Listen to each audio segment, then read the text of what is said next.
अस्सलाम वालेकुम वरहमतुल्लाह। प्यारे दोस्तों, आज हम आपको शायर मशरक़ अल्लामा मोहम्मद इकबाल के मज़ार को अंदर से दिखाएंगे। तो ये उनका मज़ार है, ये बोर्ड लगा हुआ है सामने, आप देख रहे हैं उनका नाम लिखा हुआ और यहाँ पे उनकी पैदाइश और वफ़ात का दिन भी लिखा हुआ है। तो ये मज़ार में इस वक्त मैं दाखिल हो चुका हूँ। ये देखिए, ये सामने इनका मज़ार है, ऊपर एक चादर भी बिछाई हुई है और ये छत का हिस्सा है, ऊपर वाला हिस्सा है, ये आप देख रहे हैं। अंदर लोग खड़े हैं, दुआ मांग रहे हैं। ये देखें, लोग दुआ मांग रहे हैं, आप देख रहे हैं आपके सामने। ये अल्लामा इकबाल का मज़ार है जिसको हम आपको अंदर से दिखा रहे हैं। ये शाही किला के बिल्कुल सामने, जो लाहौर में वाक़ है, शाही किला के बिल्कुल सामने, और जो बादशाही मस्जिद है उसके बैक साइड पे ये अल्लामा इकबाल का मज़ार है।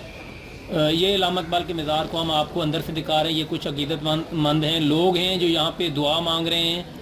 तो मैंने कहा चलें आपको आज कोई इंटरेस्टिंग सी वीडियो आपको दिखाते हैं। अगर आपको ये वीडियो पसंद आए तो इस वीडियो को आपने लाइक ज़रूर करना है और हमारे चैनल को सब्सक्राइब करना है और साथ बेल आइकन को आपने लाजमी दबाना है।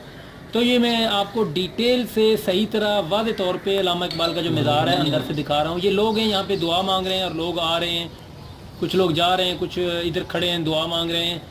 तो ये देखें, और यहाँ से ये पीछे दरवाज़ा है, यहाँ से अब मैंने बाहर निकलना है। तो बाहर का भी आपको दिखाऊंगा इस मज़ार को कि बाहर से ये किस तरह का नज़र आता है। तो चलते हैं फिर बाहर। ये मैं इस वक्त बाहर आ चुका हूँ। यहाँ सामने आप देख रहे हैं 2 गार्ड खड़े हैं और ये एक रेंजर का एहलकार खड़ा है।